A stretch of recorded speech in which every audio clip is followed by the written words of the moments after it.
Chapter 9, Carnelia. The flicker of dying orbal lamps mounted at equidistant lengths along the sewer walls sent thin streaks of light across the surface of the rippling flow of filthy sewage. Passing in front of these one by one, Sister Carnelia sped down the stone sidewalk as the sound of her body cutting through the racing tunnel winds trailed out behind her. Panting and out of breath, I continued to move my feet towards the darkness which lay before me as I chased after Sister Carnelia's flickering shadow. Wayworn, yet without a moment of repose, we headed unrelentingly with our sights set on the cathedral of the Septian Church. We moved swiftly across the moss-covered stone pavements, the clacking of our heels echoing in the dimly lit underground. Above ground, the walking distance on the city roads from the railway station to the cathedral was about 3 blocks. If we made our way up through the drainage ditch just beyond the sluice gate, we would find ourselves in the public square outside the massive sanctuary.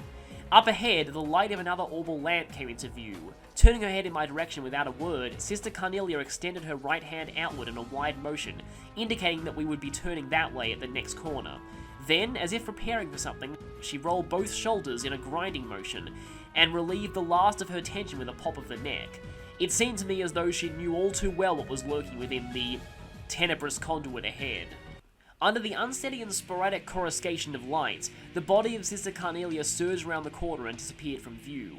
1, 2, 3 went the walloping echoes, followed by the sound of something being rolled into the channel of filthy sludge. As I turned the corner, the first things which leapt into my sight were the contorted figures of 2 men on the ground whom I barely missed treading on. Sister Carnelia, who was by this time several steps ahead, continued to run at her usual pace as if nothing had happened during the preceding seconds. "It's Carnelia!" came an angry, but noticeably wavering voice from behind. I glanced to my rear to locate its source, and there I found a man who had dragged himself from the fecal-filled liquid, now lying next to his dead comrades, yelling out with his dying breath as blood soaked out from his open mouth. "Carnelia! She's down here!" he managed to croak before falling silent and still.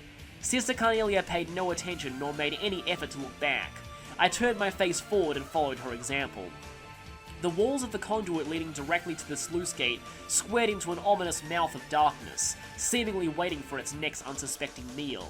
Sister Carnelia gradually slowed her pace to match mine as I had by this time become completely exhausted and out of breath. "It looks like these guys are dead serious about getting their hands on that item this time," she said as she focused her eyes on the darkness before us. "So, those men old friends of yours or something?" I inquired. Sister Carnelia turned to face me with her dark and scarlet eyes. "Is that what you heard from those braces the other day?" she asked. I nodded my head and questioned her no further. With head slightly turned down, I forced myself onward, eyes fixed on the tips of my boots.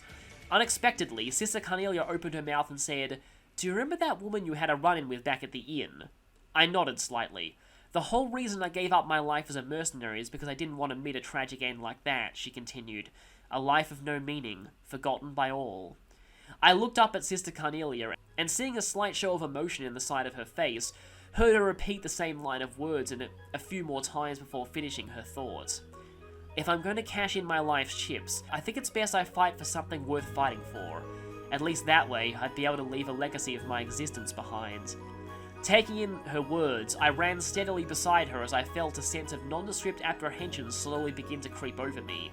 During the short intervals between breaths, it suddenly seemed as if I were hearing the faint sound of sloshing water from behind, which caused me to prick up my ears and turn my head in its direction. "So you noticed it too, huh, Toby?" Sister Carnelia slowed her step until finally coming to a complete stop. "They've blockaded us from behind, so there's no turning back now," she said, the direness of the situation heavy in her voice.